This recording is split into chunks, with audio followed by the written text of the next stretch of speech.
What's up, everyone? Today's episode is absolutely insane. We've got a U.S. Army veteran claiming Khamzat Chimaev attacked him at the airport.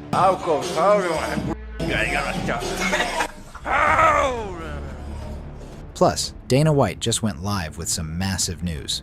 Actually, no. Alex Pereira is officially vacating his belt. But, like Ariel Helwani and Daniel Cormier are saying, we're all crossing our fingers, hoping this leads to John Jones versus Alex Pereira at the White House event. We've got a ton to cover, so hit that like button, subscribe, and let's get into it. Alright guys, check this out. A man named R.J. Patterson, a 46-year-old U.S. Air Force veteran, just came forward claiming that Khamzat Chimaev straight up assaulted him at the airport. Honestly, the whole thing sounds like a plot from a Bollywood movie. Just listen to his story. According to Patterson, he saw Khamzat at the airport and just wanted to go up and say hello because he's been following him for a while. But he claims Boers had a totally crazy reaction. Here's what the guy said. "When we travel, nobody expects to be assaulted, especially not as a fan trying to humbly say hello to someone they follow. Earlier this month, around 1 a.m. or 2 a.m., Khamzat Chimaev assaulted me at the airport while I was traveling alone back to the US. I was literally surrounded by him and 7 or 8 other guys when he decided to charge through and kick me in the chest. It's all on the airport cameras. It doesn't matter how early it is, or how hungover or drunk a professional UFC fighter is, nobody deserves this. I'm a 46-year-old Air Force veteran. The rumors about this guy's wild antics are true. This guy tried to take me out. But here's where it gets even crazier. Patterson claims they were both detained and taken in for questioning. He says even the guys in Chimaev's crew gave him fist pumps for how well he handled the situation. Supposedly, once the police watched the security footage, the American vet was released, but Khamzat was kept in custody. Patterson then had to go to Rashid Hospital to get checked out. Now, after these claims, a lot of fans are being super skeptical. I mean, why would Khamzat, who is totally used to fans asking for pictures, just kick a guy in the chest out of nowhere? Why would he do that? On the other hand, we don't really have a reason to call this guy a liar yet. He seems pretty serious, and he has 50,000 followers on Instagram, and judging by his appearance, he looks like a very serious guy. What would he gain from making this up? But if it's true, where's the footage? And how did nobody hear about Khamzat being locked up until now? Here's what the fans are saying online. One fan wrote, "I find that hard to believe, but airports have cameras everywhere, so we should find out for real." Another said, "I find this very hard to believe. Khamzat is all about respect and class until someone does something first. Also, a kick to the chest usually happens when someone is moving forward, not just standing there innocently." Someone else added, "I don't even like Khamzat, but the story sounds fake as shit. If he got arrested on the 5th, we definitely would have heard about it before today." A user named Boers thinks it was a setup. He probably provoked him, got what he asked for, and now he's acting like an ex-fan to make Khamzat look bad. And of course, someone had to make a joke. Kicked in the chest? Doubt it. If he accused Khamzat of laying on him for 25 minutes, I'd believe it. But one fan directly asked him, "Can you post or send me the footage?" And Patterson confidently replied, "It's in your DMs." But when people check their messages, nothing. That's when another commenter stepped in and basically called him out. He wrote, "Sounds about right. He is trying to save face, hoping people won't call him out." According to this guy, Patterson admitted in a different comment that he actually wasn't able to get the footage at all. Honestly, it's starting to look like he's just chasing clout and making the whole thing up. But let's be real, guys. A group of guys surrounding one man and a pro fighter landing a Spartan kick to the chest in the middle of a busy airport? It sounds more like a movie than real life. But what do you personally think about this? Write your thoughts in the comments. So, let's keep it going. Dana White just went live and revealed some massive fights for UFC 327. After weeks of rumors, we finally got confirmation. The biggest headline, Alex Pereira has officially vacated the light heavyweight title, opening the door for a possible move to heavyweight. But what about the vacant belt? Dana confirmed the rumors. Jerry Prochaska will face Carlos Ulberg for the light heavyweight title at UFC 327 in Miami on April 11th. And that's not all. The entire UFC 327 card is absolutely stacked. We'll be facing the number 3 ranked Carlos Ulberg for the vacant, undisputed UFC light heavyweight championship. Yeah, Miami. Bear with me. Miami, the Kaseya Center, April 11th. The co-main event is Van versus Tyra. And then I'll just, for those of you that don't know, I'll rip through some of these. Most of you probably do, but number 4 ranked heavyweight Curtis Blades is going to take on Josh Hokett. Dominic Reyes versus Johnny Walker. Paulo Costa's moving up to 205 pounds and is fighting undefeated number 6 ranked Mirzakhanov. That's a bad fight. Another bad fight. Kevin Holland taking on Randy Brown. Cub Swanson versus Leighton Andweir. Tatiana Suarez versus Lupe Godinez. Vincent Luque will be taking on Kevin Gastelum. Now, many of you already knew those, but here's some you don't know. Also on the card, number 12 ranked lightweight Beneil Dariush will take on number 14 ranked Manuel Torres. Gamrot is going to take on Esteban Ribovics. And last but not least, Patricio Pitbull is back, and he will take on Aaron Pico. That is a violent, crazy fight. Yes. But honestly, everyone expected Dana White to officially announce the White House event. Instead, in the end, he just said that the full card will be revealed very soon. But what's really going on with Dana White? Sure, a lot can change in 2 years, but fans have started noticing something different. When people compare Dana from 2 years ago to now, they say he looks more tense, less energetic, almost not the same. The spark doesn't seem as strong as before. And then came the detail that really got people talking. He made the announcement wearing a Zuffa boxing polo shirt. That immediately fueled speculation. Is Dana slowly shifting focus? Has his role changed behind the scenes? Or are fans just overanalyzing everything? UFC is Saturday, September 14th at the Sphere. It is the most anticipated event in UFC history. The demand is like nothing we've ever seen before. Get ready, everybody. The baddest live event of all time. UFC Noche at the Sphere in Las Vegas. UFC Noche. If you don't know, now you know. I will have more information for you guys. Actually, no. This week I should announce the White House fight.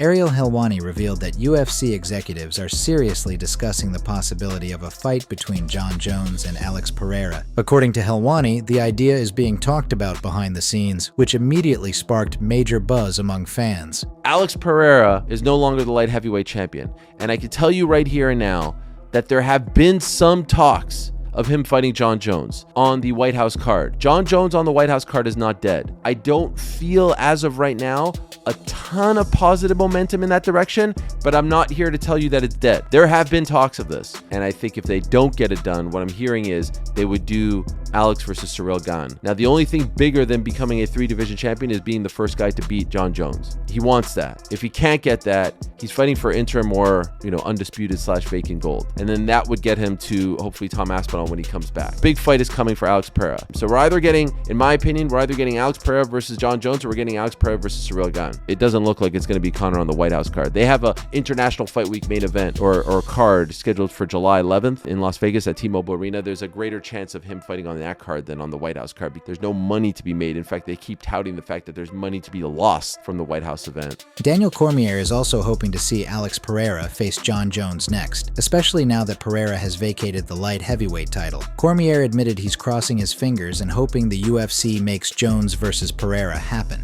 When I look at everything, when I take the whole picture in, I dream first, and I cross my fingers, and I wish that it is Jones versus Pereira. But I also stay cautious in the idea that if it doesn't happen, it's someone else. And if it is someone else, it has to be Ciryl Gane, right? Because who else? Who else could there be to fight Alex Pereira? But big news, that's massive. That's massive. That he's up,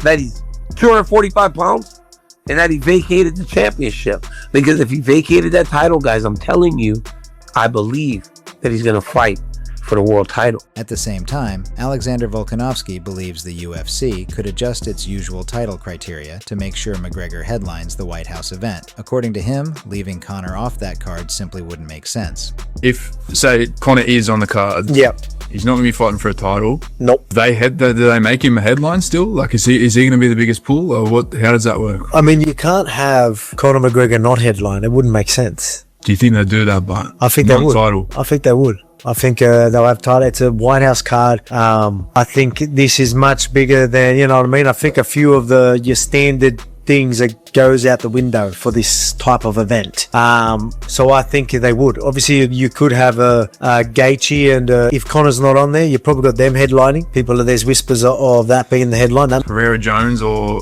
Who's the headline? Aspinall. Aspinall won't be ready in time. Pereira moving up to heavyweight. There's been talks of it. Is that headline? He's been hinting, jumping on the scale as he's heavy as. Yeah, he's hinting at it. And there's a lot of talks about it. Sugar Sean O'Malley is back in the headlines, and this time it's about his retirement plan. For a while, people thought he might walk away in 2027, but after his last win, he's singing a different tune. In a new video with Urija Faber, Sean said, "It's still money motivated. I feel like, say today, I'm like, hey, I'm done fighting. Like, I can, have my houses. I have I could live fine right now and never fight again. But there's something Lil Baby said. That Lil Baby, the rapper. I can't chill yet. I ain't made 100 mil yet. So I mean, that's just kind of like a fun number to like. I want to make $100 million. Like have $100 million. Call it good. That's like a fun goal, like a delusion. I don't think it's actually that delusional, to be honest. But like that's kind of a fun goal for me to. I want to make $100 million, and I feel like I could call it quits. So I'd say money's still like one that motivates me. Yeah. Then there's just also something inside deeper that's just like, I'm 31. Have to capitalize on my age right now. I do not want to be 40 and look back and go, God damn it, why didn't I just give more effort when I was younger? My body held up. Yeah. So right now there's just this deep desire of wanting to master my full potential, just get to my full potential. I know how good I can be. I know how good, like there's still a lot of room for me to grow when it comes to like fighting in general, striking everywhere, but I know how good of a grappler I can become. And I just gotta, that's where the motivation lies, is mastering my full potential. And money's always gonna be a motivating factor. Bryce Mitchell reacts to the US and Israel launching strikes on Iran today. Hey guys, I have great news. These pedophiles have started a war with innocent people to cover up their own crime rings. But there's gonna be more bread and circuses, don't worry. Finally, we got some behind-the-scenes footage of Sean Strickland after his win over Anthony Hernandez. As usual, Sean was wild on the mic during fight week, and at one point, the UFC even had to cut his feed. When he ran into Dana White and Hunter Campbell backstage, Sean immediately thanked Dana for not firing him, clearly aware of how controversial his statements can be sometimes. Mr. White, thanks for not firing me. That's really nice. Well, you got the bonus. Let's go, bro. Every time I do a press conference, I'm like, here we go. I'm gonna see Hunter's name. Dana, Hunter never called me, hey Sean, how's your day? He's always like, Sean, you need to shut the up. The moment I shut the up, do you think those stands will be just as full? No. People either go because they love me, or people either go because they want me to die. But either way, they're buying tickets.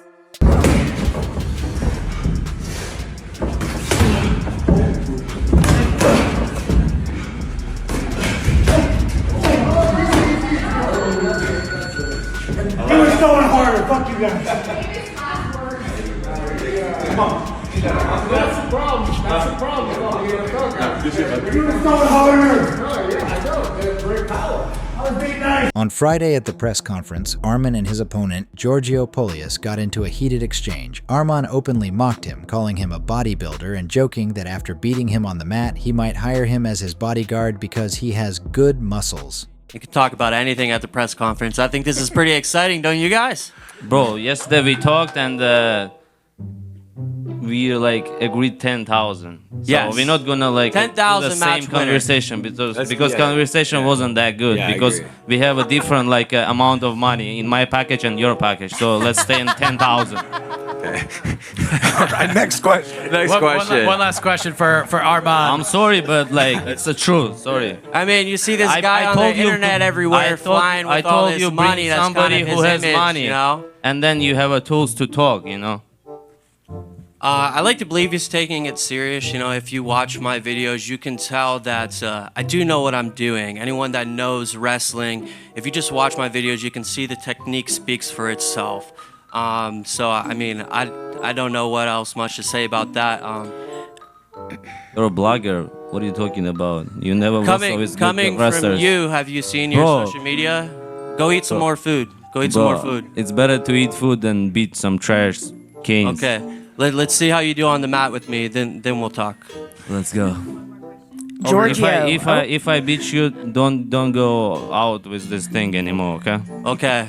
I'll I'm gonna change your 10-0 job. you. 10-0 you. I'll change your job. 10-0. You're gonna be my bodyguard because you have good muscles. We'll see how that I'll works pay for you. good money, no worries. Aljamain Sterling just surprised fans by saying he'd actually be open to a wrestling match with Merab Dvalishvili if Merab is willing to do it. He admitted that things would probably get pretty intense and chippy. Obviously, the plan is to win and call somebody out. So I got a couple names. Maybe Mosar, maybe O'Malley. Would you wrestle Merab? I had people asking me, I don't know, man. I feel like it might get a little chippy. Because I know how he is, I know how I am. So that's why we wouldn't fight, because I just know it wouldn't end well. Maybe till not like decades later. So if he would be down to do it, I'll be down to do it too. But I don't think it would happen. Man, there's nothing more electric than the real American freestyle mat. I'm trying to figure out who am I going to wrestle next. What do you guys think?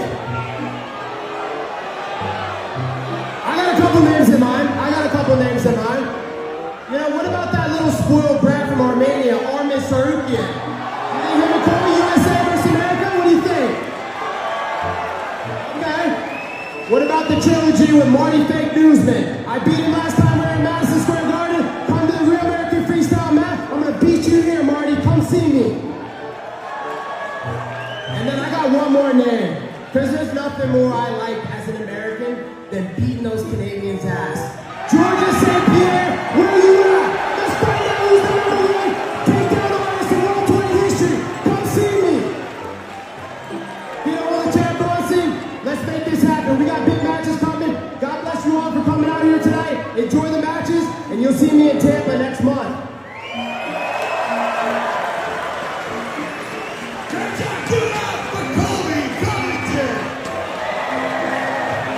That's it for today, guys. If you enjoyed the video, please hit the like button and subscribe to the channel. It really helps us grow, and we truly appreciate the support.